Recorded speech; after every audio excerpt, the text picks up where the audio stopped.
are we going now? Masjid Negara. Through the tunnel. We actually have to go through the tunnel to get to the Masjid Negara. Yeah, sini lah. It's here. Wait.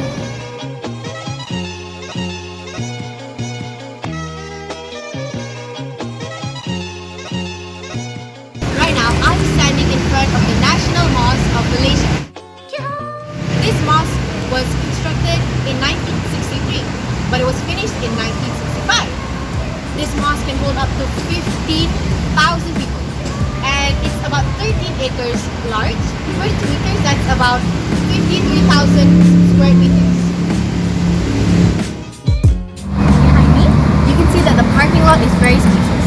It allows for easy access for worshippers of the Muslim faith to come and park their cars before proceeding to the main prayer hall to worship and commit their prayers.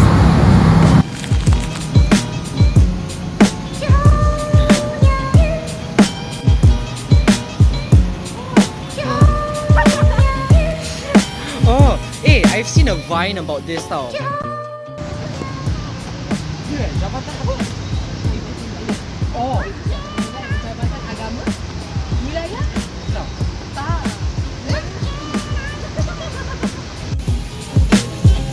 Right now, I'm standing right in front of the National Mosque. This mosque right here is built by three architects with Hisham Al-Bakri, Howard Ashley from United Kingdom, and Datuk Baharudin Datuk. So they try to emphasize on Islamic structure. So when we talk about the architecture that Datuk Baharudin was inspired by, what actually are we talking about? So when we refer to Islamic architecture and Islamic culture, what we mean is that often Islamic architecture will involve themes of peace and heavenly aspects. It will involve a very modest outside building, but the inside will be very intricate, as we will explore very soon. أعلاك قدرا يا إمام الأنبياء أنت. Now I'm standing in front of a few clocks which all have the prayer times represented on them. We can see that they also use the Arabic numbers to represent the time on each clock. Why is this an important part of culture? This is an important part of Malay and Islamic culture, specifically because it represents each time that the prayers will have to be performed at. يا رسول سلام عليك. Right now, I'm standing at one of the many entrances to this mosque, as there are many entrances scattered around to allow for easy access to many parts of the mosque.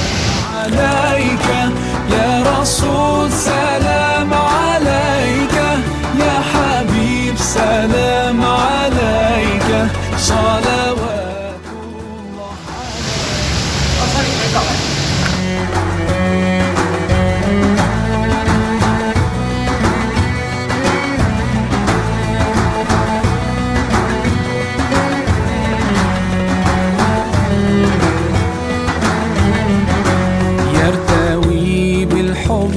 So right now, I'm standing right in front of the Dewan Salam Utama, which translates to main lecture hall in English. What this hall is usually used for is content and classes. It also hosts lectures and sessions where people will share their knowledge. Islamic culture and Malay culture places a strong emphasis on social events, and this is also included as one of the places where such events can be hosted.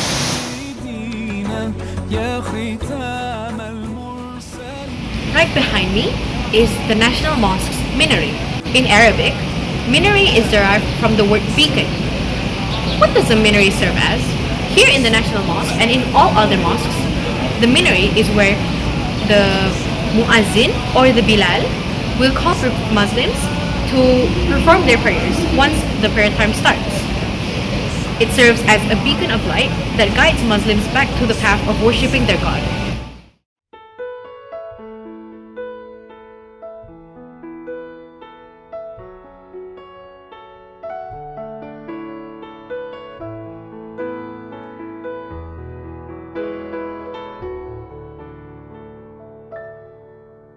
There's faith in my world.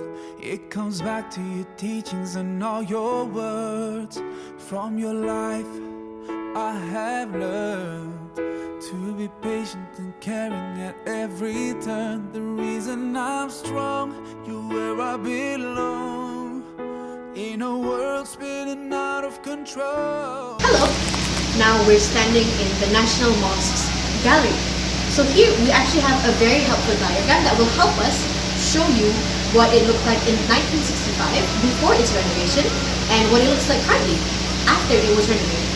So if you look here, you can see that here are the 13 acres of gardens surrounding it, and this minaret is 73 meters high or 240 feet high. The minaret has been a feature ever since its original construction in 1965. You can see the main roof and most of the other structures have remained unchanged compared to what they are now.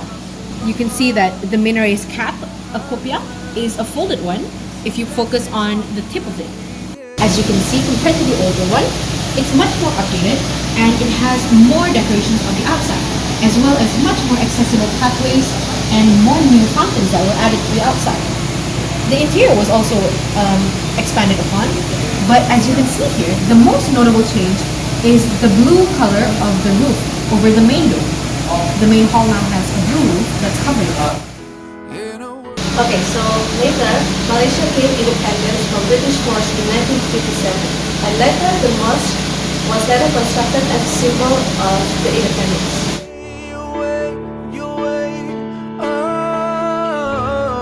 Alayka Sallallahu, oh Muhammad, peace and blessings on you every day. Alayka Sallallahu, oh Muhammad, you inspire me in every way. I promise that we'll This is now the main prayer hall for the National Mosque.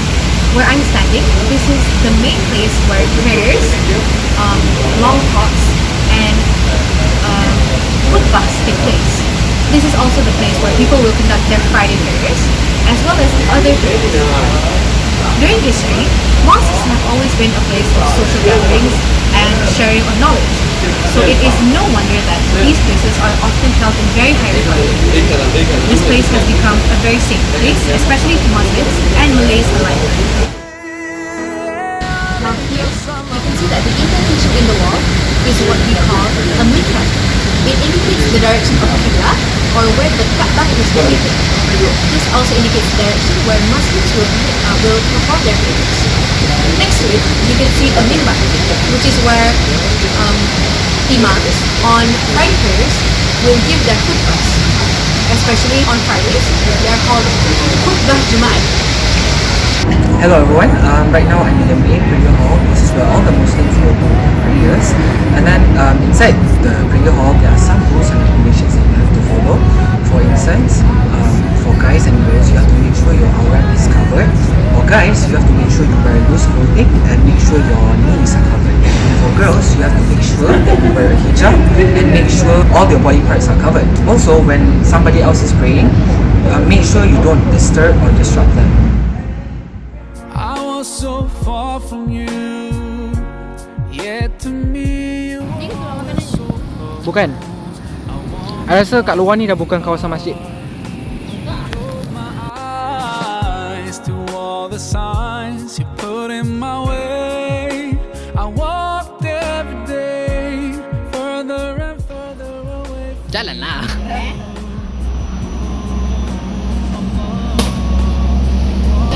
Oh, so sweet. Montage. Alhamdulillah, Alhamdulillah, all praises to Allah, all praises to Allah. Alhamdulillah. Alamak, ramai ni orang.